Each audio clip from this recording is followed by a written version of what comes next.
Good morning, everybody. It's a pleasure to receive you here at the Votorantim office. I'm David Canassa. Camila, it's working? Everything okay? I'm David Canassa, CEO of Reservas Votorantim. Today, we are talking a little about our projects, carbon projects in Brazil, and provide information that could help to thinking about the question of climate change, how conservation would help part of this problem, and discuss a little about the methodologies that we are developing in some of our projects. Okay.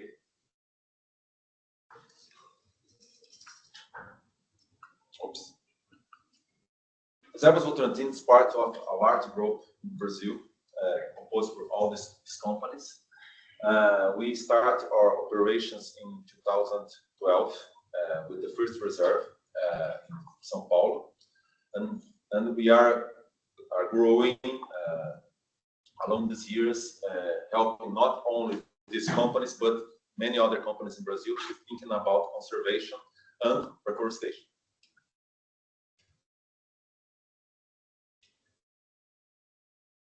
Today, we manage these 3 areas: Legado das Águas in São Paulo, 31,000 hectares; Legado Verde do Cerrado in Goiás, 32,000 hectares; and this year, Fazenda Bodoquena in Pantanal with 7,000 hectares. In these 3 areas, we develop many opportunities, not only carbon, but we provide in our nurseries tree for reforestation. We receive people in these areas, and you have many other activities with the communities too.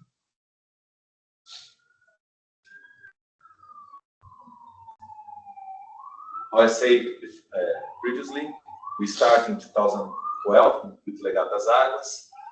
Along all these years, we have very interesting marks in our history.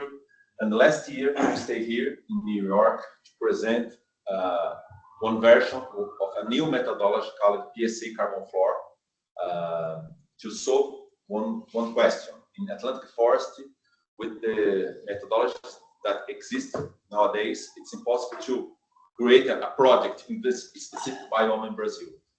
Because of this, Reservas Votorantim and NECOM make a join to thinking about this and develop this new methodology that this year we present again here in New York together with 3 and we develop a system to register this in Brazil now. In my final remarks, I talk a little more about this. I say we create a very strong partnership with NECOM to develop these projects. And now I would like to pass to Yuri to explain a little more about this relationship. Thank you, David. I thank you all for being here, as well as the online people that are here with us, join us. A part of you are here for the second week, part of you are in your first week. But I'm sure that you heard a lot about the need of solutions. We have a lot of problems. We discuss a lot about these problems, and we have also to discuss the solutions. And what you will see here are solutions, are projects that are on the ground. So we are very glad to share these slides with you and these ideas. And we also want to hear from you what you think about it. What is your opinion on that? What can be improved? What we could also consider here, and we are not considering right now. But these are solutions, and these are efforts from Reservas Votorantim, NECOM, and a lot of partners, and hundreds of people, and millions of dollars. But we are very glad to share these results and these opportunities. Part of what we are seeing here are projections, so there will be future results. Part of what we are sharing here are past results, so we are achieving already.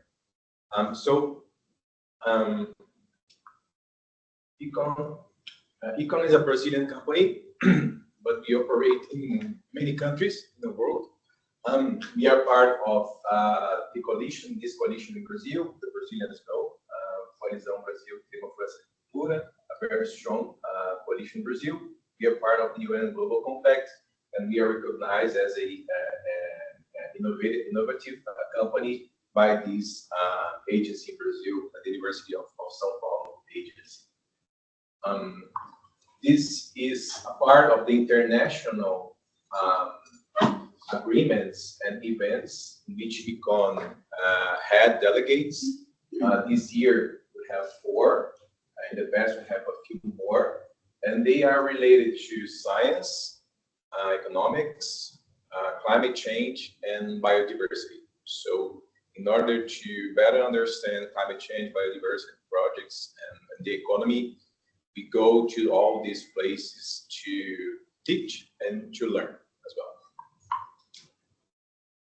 So these are some of our projects. This is Brazil, and these are some of the places of the companies our clients are located. So we are a worldwide company, and the problems are as well worldwide. So we have to know these cultures, we have to know these people, these institutions, to provide better services and results. We're talking about climate change, right?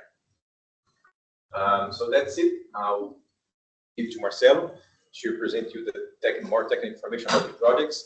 And whenever you want, share your doubts, your thoughts, and we can discuss about these projects and how we can together make business. Good morning. My name is Marcelo Stabili. I'm the carbon manager at Econ. We had an event last year about our projects, and we were very excited to share that we were selling credits last year, and this year that was the intention. We had a little issue that we sold everything, so I'm just letting you know that if you're interested in what you're gonna see here, you'll have to get in line because this year's stock is gone. And I think I'll start my conversation speaking a little bit about the importance of high quality credits in the context of climate change. And I said this yesterday in an event that 30 years ago, when the first COP happened actually 32 years ago in Rio, we were talking about what would happen in 30 years. And scientists, leading scientists of the world were thinking, you know, we're going to reach 1.5 degrees by the end of the century, and that's what we want to do. And that happened already. So 2023 was the first year in which the global temperature was 1.5 degrees warmer than the pre-industrial era, and that's very concerning. I live in Brazil, in Brasilia, and I've lived there for 13 years, and I've never seen fire as I'm seeing now. Like, the air quality is terrible. We had 2 flood things happening in the south, 2 floods, huge floods in September and March of this year in Rio Grande do Sul. And these are extreme events that are becoming more frequent. And so the first thing that we talk about is nature-based solutions. And when we look at the international data on global emissions, we're going to see that 3/4 of it are related to energy, fossil fuel use. So from a global perspective, that's what we need to be working on, changing our energy matrix, changing what we're using more renewables. And only about 3% of global emissions are related to deforestation. So why are we talking about this here today? By the way, the world is emitting 50 gigatons of CO2 equivalent into the atmosphere every year. So just have that number in mind. Brazil emits 2.5 gigatons. So that's 5% of global emissions. But half of Brazil's emissions are related to climate, to land use change and to deforestation. So what we can do as a country in Brazil is to bring this number to 0. And when we do that, everything's participation will increase. So agriculture will become 45%, energy will become 34%. That's something we need to deal with today. And one thing that is very particular to Brazil, most of you might know this, is that we are able to grow more than one crop in 1 hectare in Brazil. So in the Cerrado and in the south and in other places in the north as well, you can have a corn crop, actually a soy crop, then you have a second crop of corn, and you might have a third crop of pasture land within the same hectare. The change in rate of agricultural technology adoption over the 30, 40 past years has allowed for Brazil to double or triple its output of agricultural goods, not needing 2 or 3 or 4 times more land. That is partially possible because we have a stable rain pattern and temperatures. With climate events such as the ones that we're seeing today, that might not become possible in the future. And that's kind of scary. As I said, I live in Brasilia. Brasilia has gone with, I think, 155 days without rain as of today. And we were looking at data from the water agency of Brasilia. I was looking at this data yesterday. We're only predicted to have rain in November. That's a problem. Brazil is the 3rd largest city in Brazil. And so we need to think about these problems today. And we need to understand that the interrelation between climate change mitigation and food security could be a virtuous cycle. So we need to generate resources and income from environmental services, which will allow sustainable agriculture to thrive in Brazil. And I think it's interesting to bring this here, and maybe you've seen this graph 100 times, I don't know. The bars in brown, kind of brown, gold, I don't know, are the annual deforestation rates for the Cerrado biome, which covers, I think, 1/4 of Brazil's territory. And the green bars are the deforestation in the Amazon biome. This is official data from INPE. You can download it anytime. So we are deforesting. In 2023, Brazil deforested in these 2 biomes. There are other biomes. We have 6. 20,000 square kilometers. And I'm going to bring you a number. Or I should bring you a number. Anyone can guess what that is? That's the number of soccer fields that are deforested per minute in Brazil, every single minute of the year. We need to address this problem. We need to end deforestation, illegal deforestation and legal deforestation. But not only that, we need to end forest degradation. Climate change is already responsible for degrading nature and degrading forest stock biome in the tropical forests at the rate of around 5%. By the end of the century, the best models, which show that we're going to lose about 20% of carbon stock just related to climate change issues. Not because someone went there and chopped the trees down, but because the temperature in the Amazon is going to be too high, so photosynthesis won't be so efficient, number one. We won't have rain patterns, and this is something that Davi always says, we're going to have a process which is, the ecologists, there's an ecologist here, sorry, they hate it. It's called savanization. So the Amazon is going to become a savanna. But actually, savanna is a pretty cool place to be. I live in the Cerrado, which is savanna, so that's why ecologists don't like it, but it means that the forest, which is very dense tropical forest, it's dark in the forest. it's going to become more clear. Like you can see the sky. You're going to have a lot of biomass going into the atmosphere.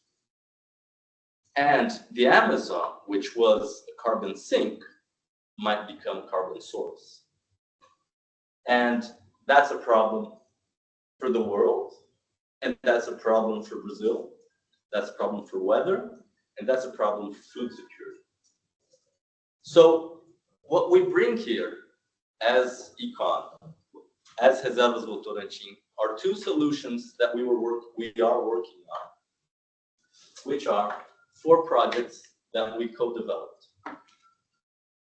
REDD Pantanal. So these are REDD projects where we are avoiding deforestation that is happening legally, that could happen legally, or that would be happening illegally. And that's our job, to avoid deforestation. And PSA, which is PES in English, carbon floor, and the newest one, which is carbon agro perennial. David, feel free to come in.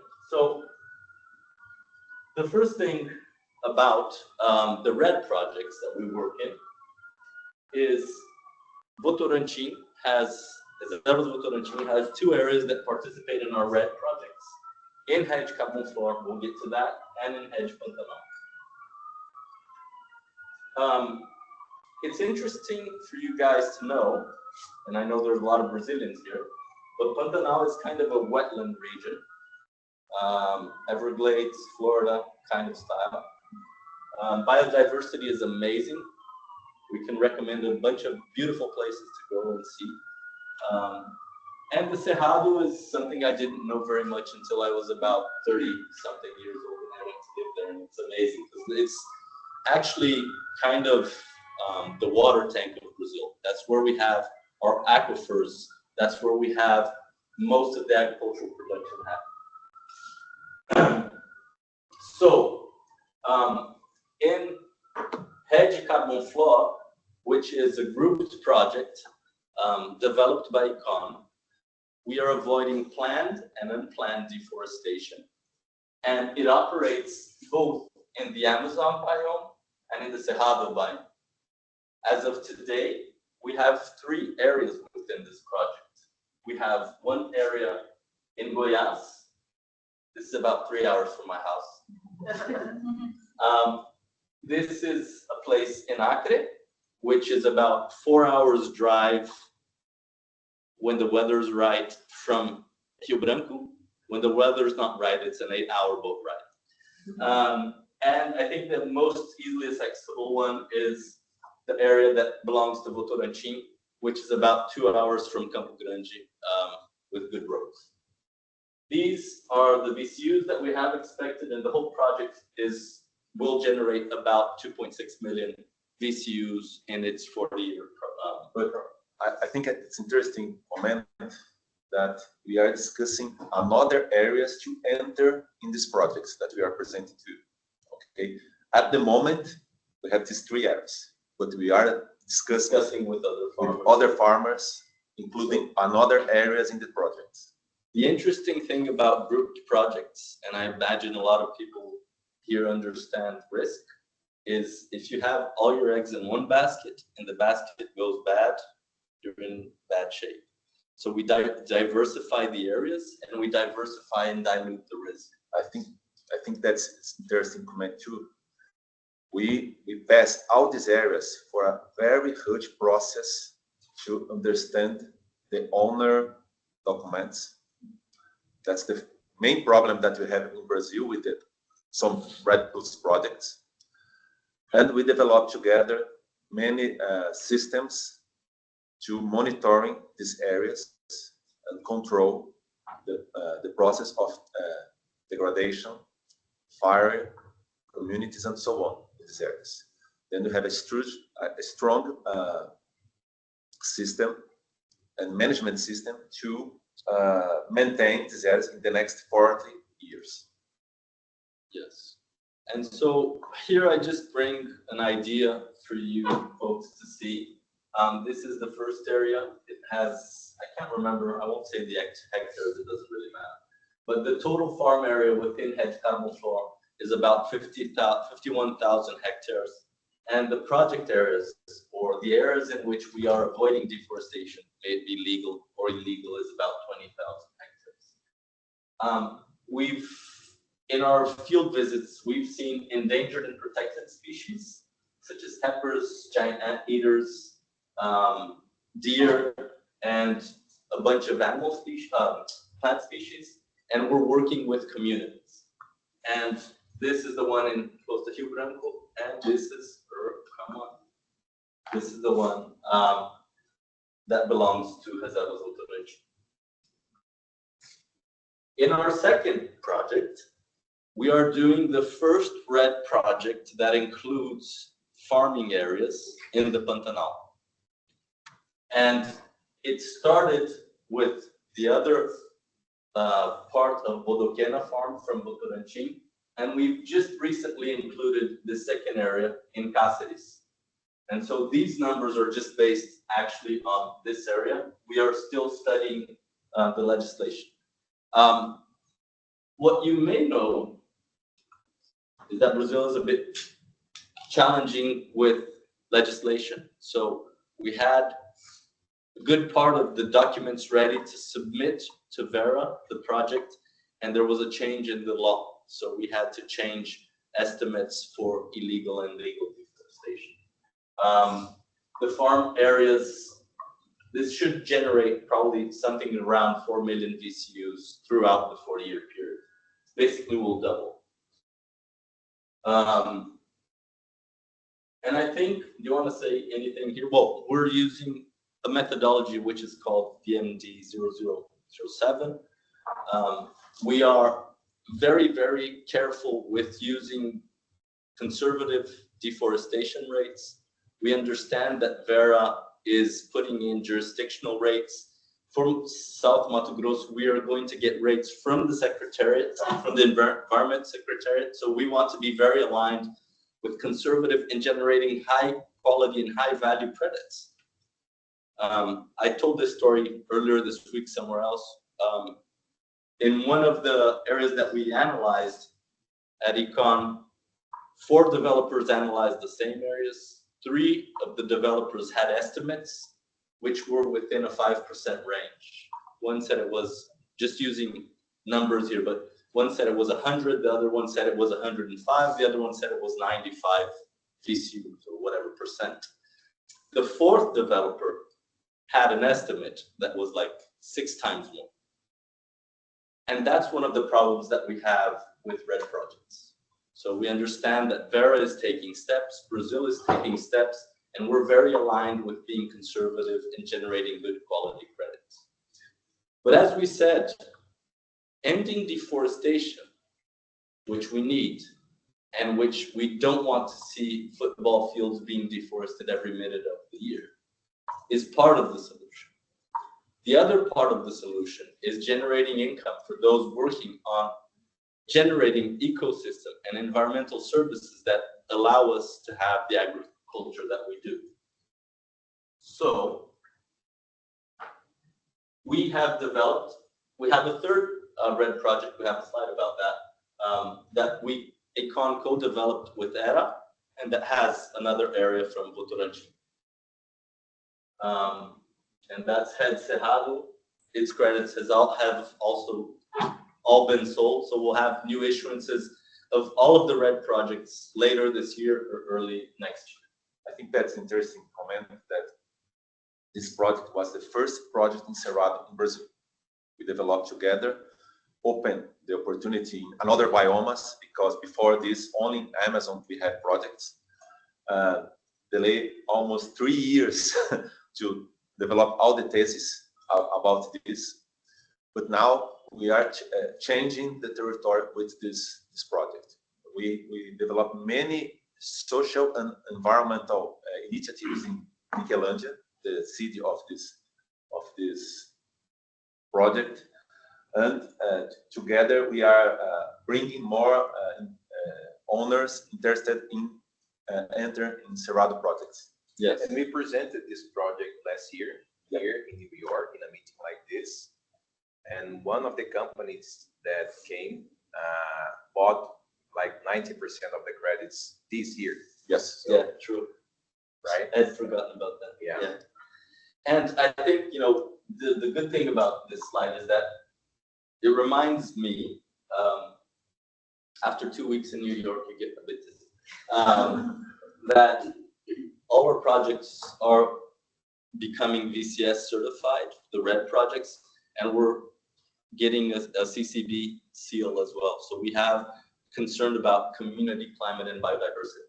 So we are looking at biodiversity in the projects. We are looking at the neighboring communities, sorry, and communities that might occur within the areas.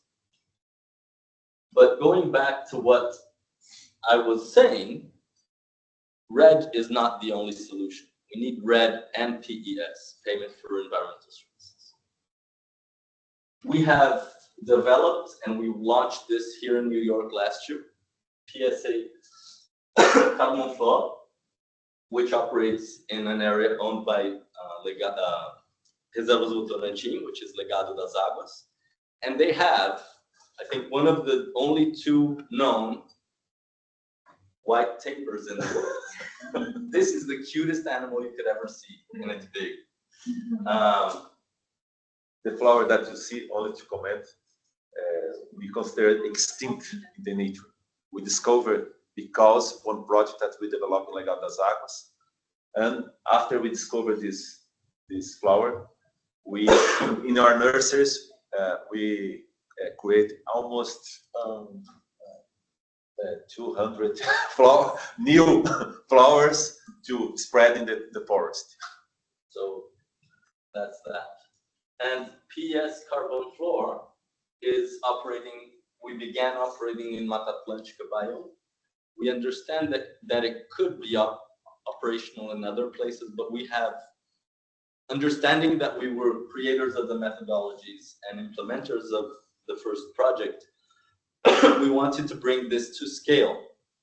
We believe that this is a solution that was thought about by Econ and Reservas Votorantim, that we can gain a lot of scale and a lot of traction. So we believe a lot in partnerships. We believe a lot in using technology, and that's where we're going with that. And this year, here in New York, I have the pleasure to announce with the 3 that's present here, with Janaína, we launched an initiative in Brazil to create the first register of a project in B3, our exchange in Brazil. The idea is using the Legado das Águas project, PSA Carbon 4 project, our example to enter in the B3 system. And after this, we can spread the idea. We have some months, Janaína, to work together to put all the system okay. The idea is that the system could show all the informations of the project online, like the shape, like all the data of the project, very clear. With this, we believe that we can decrease the cost of transactions of the projects, and you can increase more projects in Brazil.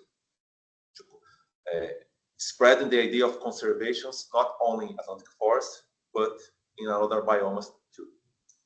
I think one thing that's important to say, the smallest area that we have in our projects is 4,000 hectares, which is about 10,000 acres.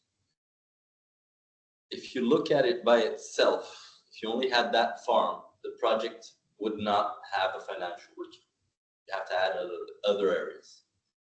From a landowner's perspective, you cannot access the carbon market if you have even a large farm. 4,000 hectares is huge. And this guy by himself cannot access the carbon market. So we are creating solutions by having grouped projects that we can have smaller farms. And with PSA Carbon Floor, we believe that we can scale this to small farms. And we want to make this process as streamlined as possible so that smallholders can benefit from conservation on their property. And recently, we developed another methodology that looks at perennial crops. So it will look at the conservation bit of the farm, because every farm in Brazil has to have an area under native conservation, and the production. Using good practices, you can generate credits. We started the public consultation of this methodology in August in Brazil, and we launched the public consultation in New York yesterday. So for the next weeks, this is online. We can share the website for anyone to look at the methodology and make comments. And I think we kind of end here, showing that Econ and Reservas Votorantim are working to generate solutions in 4 of the 6 biomes of Brazil. We're looking at stuff here, and we're looking at stuff here. Maybe we can bring some news next year. But as of now, probably 80%, 70% of the country is covered by our solutions. Thank you very much. Questions? And now we are open for your questions. If you would like to understand better about methodologies, about the projects, and so on. I have one question. Yeah.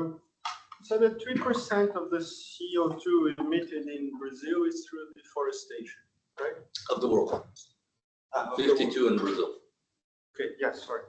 And does that include fires or just deforestation? That's the data from SEG, Sistema Estimativa de Emissões, and I think they don't compute fires. So I'm not sure. So probably much more. It's probably much more. And the other thing was, when you say you can join the project from the Cerrado, for instance, is that within the biome or within the could be in Pantanal, but it's classified as Cerrado? If it's within the biome, we will put it in REDD Pantanal. But we look at that. So there are farms that are in areas that are transition areas, and we see where it fits better. So we can accommodate. In Pantanal, you even have like Atlantic Forest, right? Yes. Can you use the methodology use that Legado das Águas? No, we are using the REDD Plus project in this case, and we divided the projects REDD Pantanal and Cerrado, because in Pantanal we composed many equations, different equations to solve the problem of Pantanal, because Pantanal we have many specific items to verify. Wetlands, the parts that not wetlands too, and so on. Yeah. Yeah, when we analyze the methodology and we create the thesis, the best way to do that is choosing the biome to create this thesis. So we have a lot of phytophysiognomies, and we have numbers, and we have indicators, and they are presented by biome or by phytophysiognomy and not by state or municipality, right? So the first project, the Cerrado project, we are restricted to this biome. And then in the second project, the red carbon floor, we added Amazon. So Amazon and Cerrado. The third project, we restricted that to the Pantanal biome. So for each one of these projects, we have a thesis and we have numbers, and we have that validated by the VGP or by VEF, right? But for Mata Atlântica, the situation is different because we have a federal law, and this is a very degraded biome. We have only like 10 to 50% of that.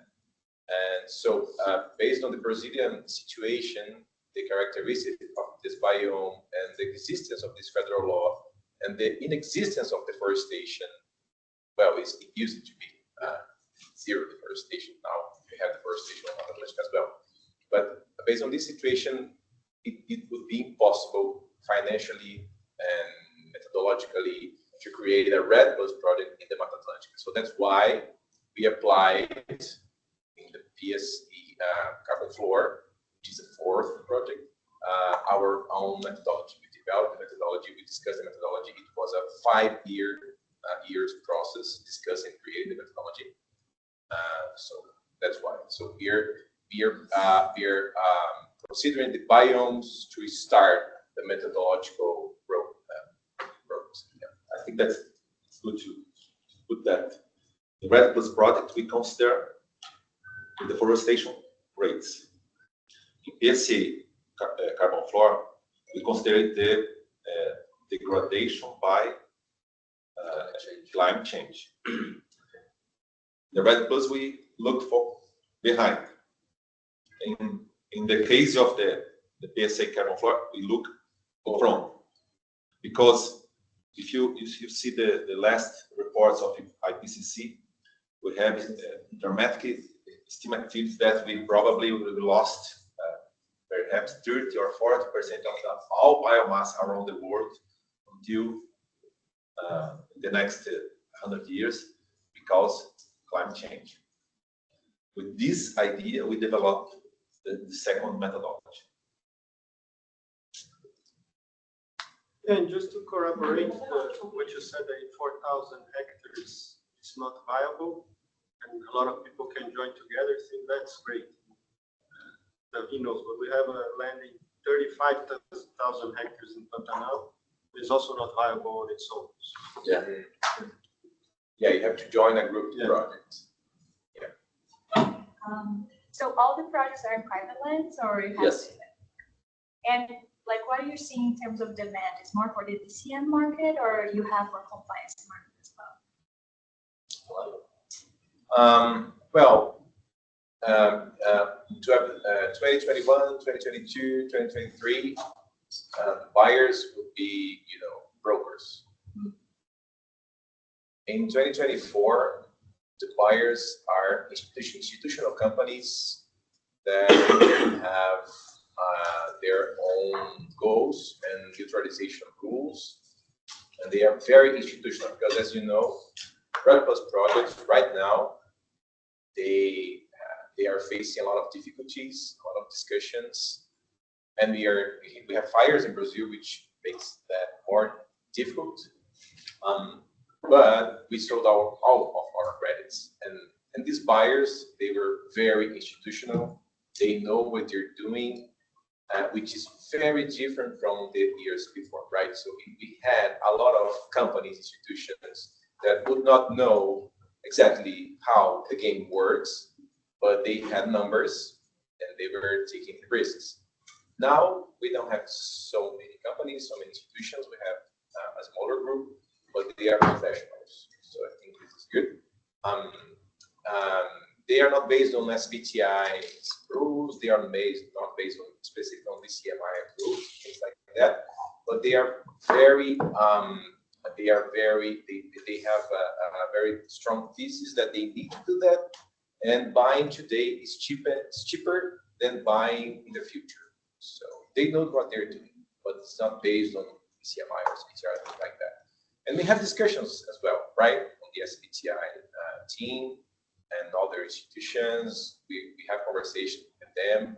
So a lot of different opinions, conflicts, but companies need to decide. And who is deciding right now is buying credits from good projects like ours. And when these companies know us and understand all the requests that we put in our projects, because we are so conservative in our projects,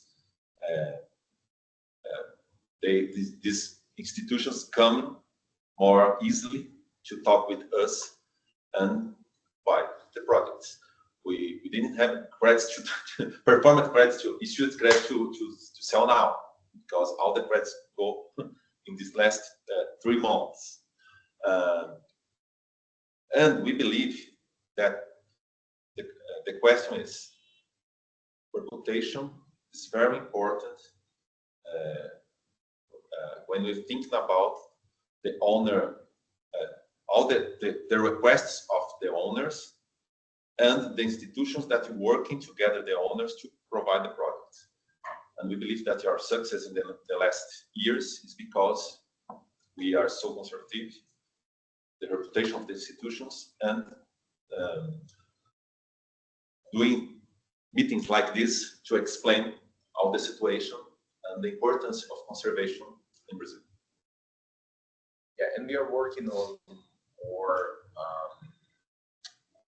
we're working biomes in which the lands are more regular, the documentation is it's better in Cerrado, Pantanal. When you go to the north, to the Amazon, the land tenure is a challenge.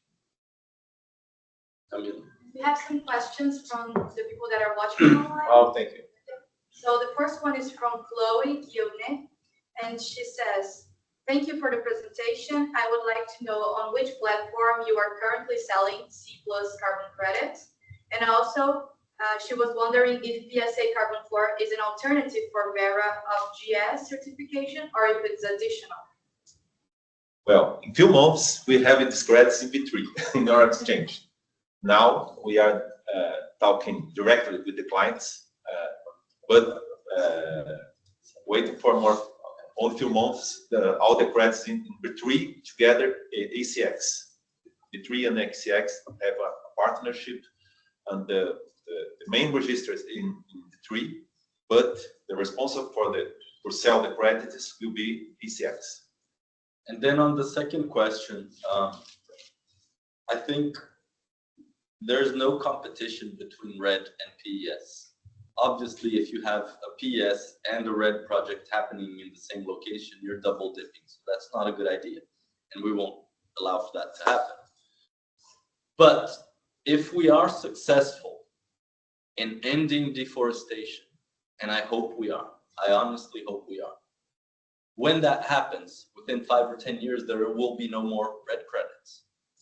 Because REDD is based on previous rates of deforestation. If the previous rates are 0, there is no delta. And what do we do with the millions of hectares that we have under conservation in Brazil that will not have a possibility to generate income? How do we ensure that farmers that are conserving these areas, providing environmental services to the world, how can they keep it if they can't get paid for that? So I think REDD and PES are complementary, but if we are successful in ending deforestation, PES is probably something that we could look into the future. Because this million of hectares suffer the climate change pressure. Yeah, I would like to add on that. So Chloe, today you cannot buy the C+ at the platform because we are working on that. But we hope that in the future, it will be much more easy to buy any kind of credit. So if you're a buyer, Chloe, and you want to buy a carbon credit at ECU right now based on a REDD+ project, you will have to be a specialist, like Jose is here. So you need to study a lot. You need to read a lot of books. You need to go to a lot of events. And then a few months later, maybe you'll be able to buy a VCU. We want to change that. We want to enable a platform, and we want to enable a process in which, after a few hours of reading a guideline, of reading the website of the platform, you will be able to buy the C+. And as a landowner, we also want that this person is able to offer his land or his area to the platform, and then become a landowner with carbon credits to be sold. So this is our work, this is our intention, and we want to have good results on that, because nowadays, in this day, if you want to sell or buy carbon credits, it's a huge spread. I may continue with the questions online. Marcelo talked a little bit in his previous answer, but if you could do a recap and summary, what is the main difference between REDD+ and PSA? Why use one and not another? So REDD is called, it was designed in the early 2000s, reduced emissions from deforestation and degradation. So you're looking at deforestation rates for some place, and you're using that as a baseline. I wish I had a thing here, but I don't. So if you consider you have deforestation rates, we can go back to the slide. Let's go back here.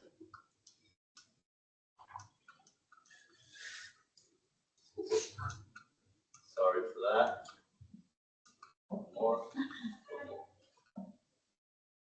So if we go here and we say that there's an average for Brazil, I'm not talking about a farm, but let's say for Brazil, and it's a line somewhere in between 16 and 17,000 square kilometers. You can use that as the reference for Brazil. So if Brazil deforests, so say that the line goes at 16,000. So if Brazil deforests 10,000 hectares or 10,000 square kilometers the following year, this delta between 10,000 and 16,000 would be generated as REDD credits. There's a caveat here, because if here you ended your last hectare of forests, you would still be able to generate credits for the following years. But let's not get into that. So REDD looks backwards, and we are applying REDD to Amazon, sorry. We are applying REDD to Pantanal, and we are applying REDD to Cerrado. PES carbon floor, we're piloting it, and we're testing it in Mata Atlântica. As Yuri said, Mata Atlântica has lost over 80% of its vegetation cover. Most of what is there is protected by law, but it still suffers deforestation pressure. It has a lot of biodiversity. Plants and animals that are endemic to those areas are disappearing.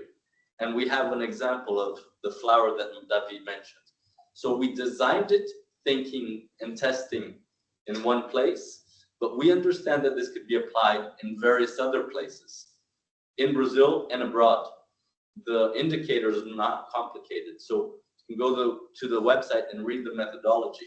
Hopefully we can create a platform in which it's easy to sign up and to generate credits, and we would create a revolution in the world in which I'm offering credits which are high integrity, they have a history, they're on a reputable platform, and we can do it very quickly.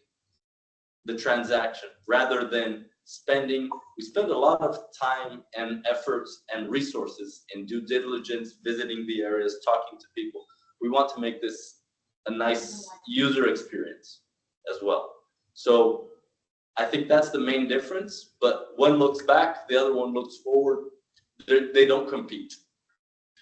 And if you perceive, you are working with both methodologies, REDD Plus and ESA. What Marcelo said previously, if you look for all the REDD Plus projects around Brazil, probably we'll see numbers like 4-5 tons per hectare in this kind of project, a REDD Plus project. We, in BSA, we produce less than one per hectare. It's very restricted, this methodology. But we believe that this credit in the future would be more valuable because all the questions that this credit solve.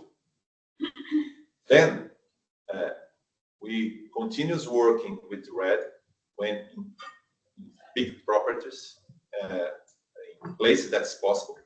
But we believe that we can help other owners in small properties in Atlantic Forest and other biomes to bring research to avoid the consequence of degradation by climate change. If you think about all the fire that's happening in Brazil now, these owners has more research to fight fires. Yes, to fight fires. Probably the problem is much smaller than we have now. They asked you to remind them what PSA stands for. Payment for environmental services. It's a good question because Brazil have a law regarding this. Yes. Yes. So in Portuguese, pagamento por serviços ambientais. In English, payment for environmental services. And one last question online. Actually, it's two. The first one from Taymor. Can you talk more about local communities in these areas and how you work with them? Is there a benefit sharing agreement and what does it look like? And Chloe made a follow-up question. Are you planning to develop more projects in Mata Atlântica and Bahia, for example? Yes. We are planning to do this, but first we need to finish the platform with 3 to start another projects. And when you're thinking about community, Reservas Votorantim, we believe that the solution is create integrative opportunities within the communities. In Legado das Águas, we develop all ecotourism system around our territory. And not only we contract many people in the region, but we are developing entrepreneurship around our territory, for instance. In Legado Verde do Cerrado, we are talking with the producers because around our region, we have soil. We have our reserve, and around we have many farms with soil. And we are discussing with these owners how we can produce it with less impact in this territory. It's some examples of our implementation in these projects. And then in our, I think there are two answers to that. In our REDD projects, we talk to neighboring communities. There are 2 places where we have communities within the farms, and they're part of the project, and we speak to them and we take things to them.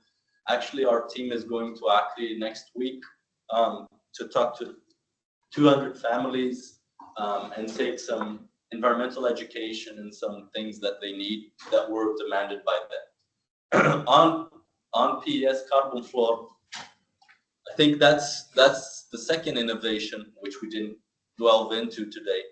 But the idea is that we create like local agents for monitoring, and we're scoring the quality of the information and the reliability.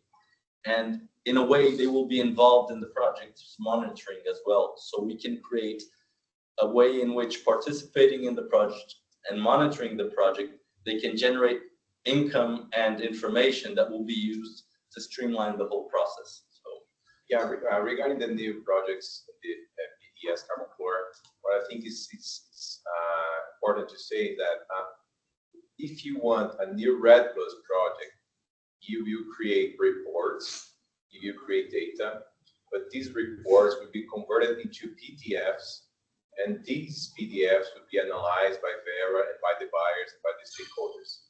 We don't want to use PDFs anymore, so we want to use a platform, and this platform is based on shapefiles. So this is geolocalization, and these shapefiles will be receiving data from secondary data all over the planet. So we will not be using PDFs, we will be using a system. And this system will be able to receive 24 hours a day information and reporting whatever you want. So if you want to see fire, you will see fire, and the information is updated. If you want to see people, you will see people. If you want to see biomes, phytophysiognomy, biomass, municipalities, you name it, you will have the information online for you.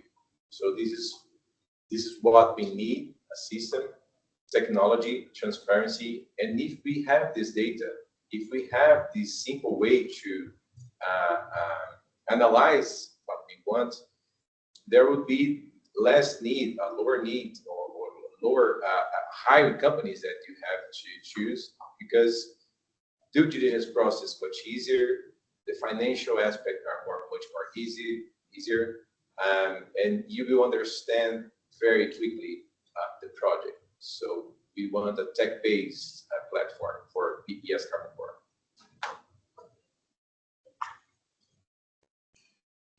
Yes, please. You mentioned before for your REDD projects and all of them that you're very conservative with your estimates. Could you talk a little bit about how you calculate the baseline scenario for deforestation for these regions? yes, we can. So I'll start with what happened and what still happens, is that various methodologies, there are two components to deforestation in the REDD project. The avoided unplanned deforestation, which is called AUDD, and this is the illegal deforestation. And there's the avoided planned deforestation.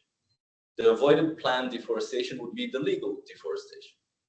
What do you mean by legal deforestation?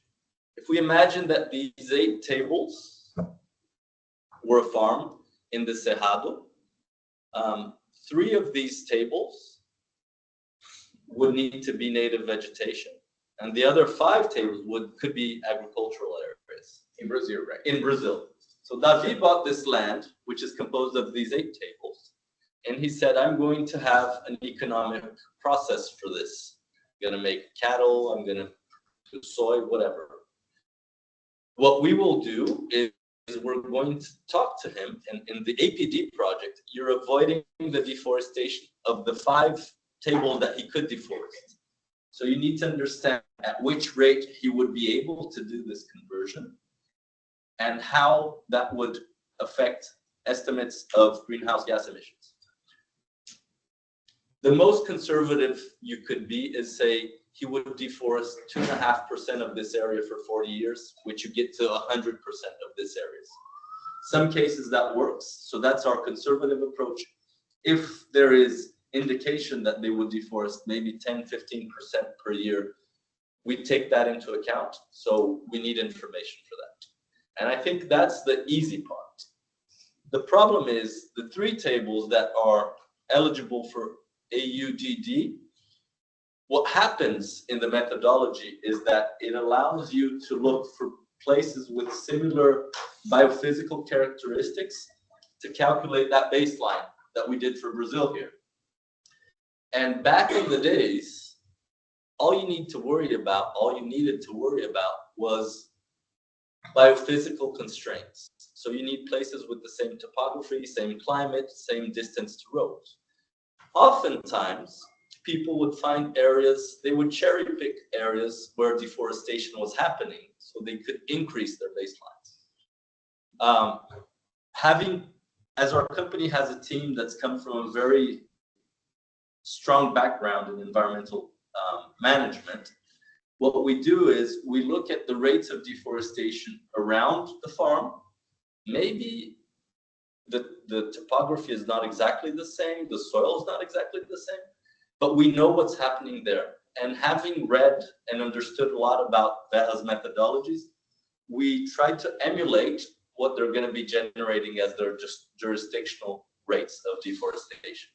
So we use the deforestation rate of the municipality. If it's not a big enough municipality, we get neighboring municipalities and we calculate that. And it's a very low number. It's less than 1% per year. And we've seen people using 6 to 10% per year, which is completely crazy for illegal deforestation. Thank you. What about the baseline for the PSA and how can you prove the additionality? So additionality is a concept that was created much for REDD. So if something is, so the additionality, for instance, of the 5 tables is that this would become soy. So that's what you call for the additionality for the avoided planned deforestation. For the avoided unplanned deforestation, the additionality is because of the government's inefficiency in helping land tenure and invasions, but you have a role there. So that's why AUDD should generate very little credits by design. I'm getting there. But for PES, we're not looking at past deforestation.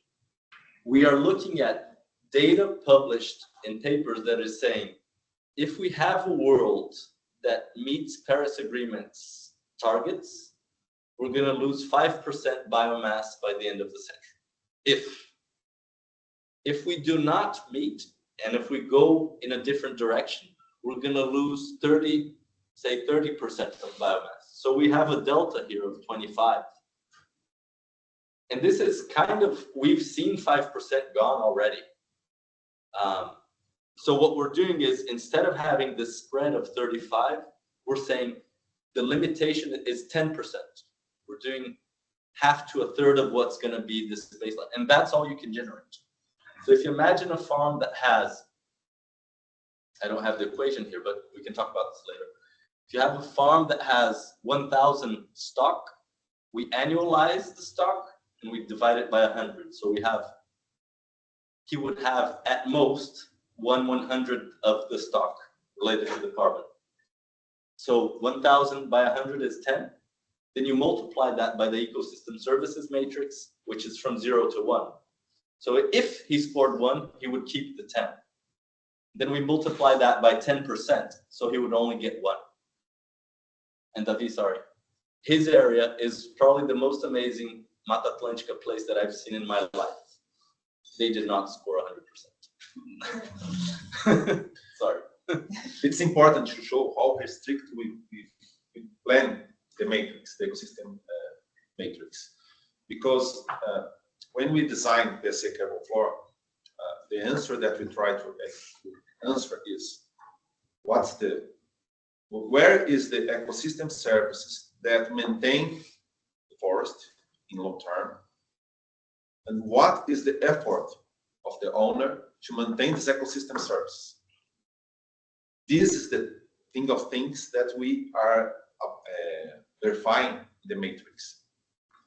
It's very hard to achieve the numbers, and we decided to be so hard because we know that it's the first version of the methodology. Along the years, the technical committee that we designed in our governance in the register would verify if we are right, or perhaps we need to decide another numbers for this design, okay? But the truth is, if one owner are doing all the things that they can do to maintain the forest, if you compare this guy with another guy that don't doing nothing along the years, in my territory, I see that less biomass going to the atmosphere than my neighbor. Yeah, if you go through some forest right now and you see all the trees, and then 10 years later you go there again, you won't see the same trees. There will be less. The biomass will be gone, part of that, like 1%, 2%, 3%, or 4%. What you're doing is measuring this biomass today, helping this landowner to improve all the indicators like biodiversity, fauna, flora, water, fences, connectivity. And then 10 years later, if you go there, the forest will be the same or better. This is a climate gain. This is ecosystem services gain. And this is very additional, because if this landowner would only be fulfilling the law, conserving the old ways, he would not see the same forest. He would see a smaller forest, right? So we are measuring that, we are reporting, we are creating these indicators, and we are helping this property, this landowner, to improve everything. And that's a gain, and that's additional. What kind of buyer of this land? Because, for instance, we have nature reserve in Mata Atlântica. It's around 500,000 hectares in Mata Atlântica that we support in. We see the forest is still there with the right effort. So I believe, but who is the kind of buyer of this type of land? This is a voluntary buyer nowadays, right? Right now, this is a voluntary buyer. This is a voluntary market. For example, CCR, this Brazilian company, they bought the credits. But we are having conversations with the administration, with the government, the federal level, state level, municipal level, and we want that our methodologies, we have 2 now, but we may have 3, 4, or 5. We are having these conversations to present these methodologies to the government. And if you read the Bill of Law of the carbon trade system, if if you read the bio law, you will see that there's an article saying Brazil will have to approve national methodologies for carbon projects. So our methodology has this goal, this intention of being a national recognized methodology. If that happens, this methodology would be allowed to issue the national credits, the regulated markets, and then the companies will be able to buy that and fulfill their obligations. Right now, everything is voluntary, right? But we have this intention, and we are having conversations and efforts to keep the track in this direction of the regulated market. A good choice for protected conservation units in Brazil. Yeah, exactly. And indigenous lands. Yeah. Yes. Is there, you're looking to source offtake for the credits? Are you also looking for carbon prepayment? Do you need any funding for the project, or it's really just the offtake? Would you be open to carbon prepayment? Right now, the two companies here are paying their own bills. We are investing in the projects, but we do need to receive extra money to scale. Mhm. We're not scaling right now. We have big numbers here, but all these projects are, 5, 6, 7 years old.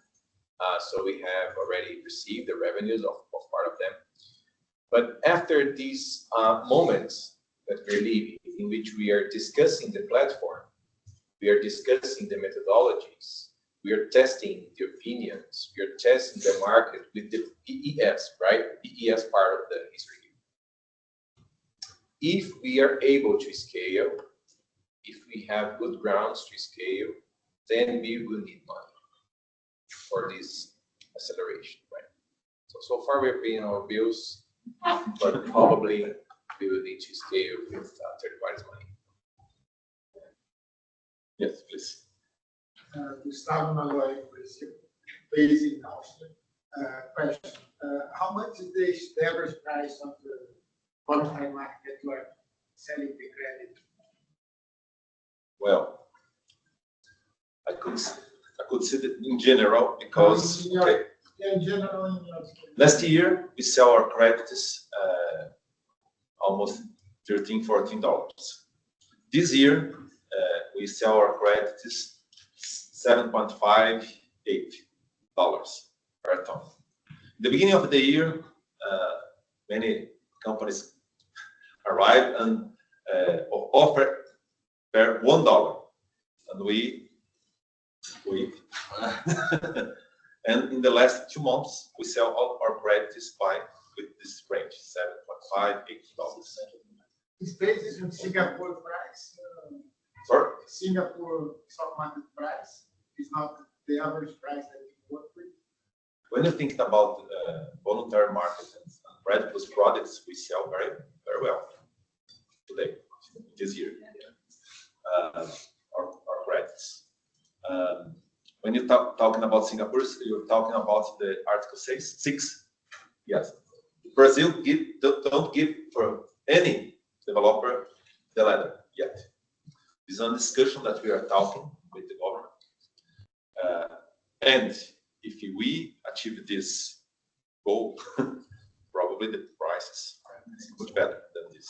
Yeah, but when you do the math, the best number for us is $15.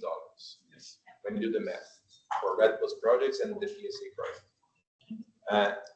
And this math is related to the cost, opportunity costs, and other costs to the landowner and to the developer, right? But the average price is volatile, right? And we receive offers like $1, $2, $3, and we don't accept that. So sometimes we do these deals. We accept like 7, 8, 9. Sometimes we sell a little bit more expensive to have this average price that's good for everybody. But we believe that the price must be higher. Percentage is sold internationally versus in Brazil of the credits. I assume you're looking more international, is that prices or what's your? I don't have the percentage, but we sold most of the credits to foreign companies. Yes. Foreign companies. Will national companies buy it? Yeah. So to ask again, there is probably another question, but the question about the credibility of their and others is affecting the equity market. What is the expectation and how we're going to face this problem? Affect the price. The credibility of the credit itself. I think I'll talk. I think VEHA is taking steps to become more careful with what is issued. It's very interesting that they are very risk averse, so they don't want to sign off on things. So the processes are longer than they should be, and we've seen that change. So it was quicker a year ago or a year and a half ago. It's much slower now. Either they change some solutions, or someone else will take their place at some point. I don't know. This is like guessing, but we understand, and I think, if we go back to my first slide, I believe you weren't here. Yes, I know. The world is emitting 50 gigatons per year. Let's say 5% could be offsets, something like 2.5 gigatons. It's a crazy number. Verra has issued 1 gigaton in 20 years of operation. If we don't scale this up, we're not going to solve the climate crisis. We're going to make a lot of people, intermediaries, live their lives, which is great. But the problem that we need to solve is reduce emissions and generate value for conservation. And if we don't aim that way, we might get lost in the maths. And so we need to keep, very focused on that. So I think VEHA has an opportunity because they're the biggest ones. They also have a challenge because they're the biggest ones. And there are other people trying to get closer. And I think if we don't go with a technology base, if we don't go with innovation, if we don't go with knowing people and understanding the local perspective, this won't be solved. I think that a few years ago, the buyers would look for, REDD Plus projects and then analyze a lot of projects. But nowadays, I think that they will look for, Reservas Votorantim and Econs projects. So if they are not comfortable with Verra, but they are comfortable with these projects, right? So we are seeing that our buyers, they are not comfortable with Verra. They are not comfortable with the system, but they are comfortable with us. So this is happening. This is not good because you cannot scale this game doing like this. But at least for us, it is working. But we cannot create projects that will issue 50 gigatons of credits per year. We are not solving the problem. So we need a more technological solution. So that's why we're using technology, georeferencing data, important partners as P3. We're going here and creating a bigger team to work on that. And we have this public consultation on our methodologies because we need to raise the bar a lot. And raising this bar includes technology, transparency, and making things more simple. Well, we need to finish. Our time is closing. I'd like to invite you, if you would like to receive information about our projects, you have one. Our website here. Yes. And here in this, we have some letters. If you would like to put your email here, I send you previous information of all the projects that we are developing together here. I would like to thank you. It's a pleasure to talk with all of you today, and I hope that you can join. You visit us, our projects in Brazil. It's very interesting places to visit, and perhaps New York in the next year we can talk a little more about new projects. Thank you.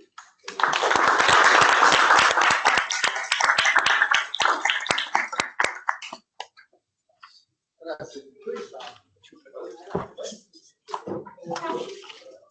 Reservas Votorantim é uma das empresas.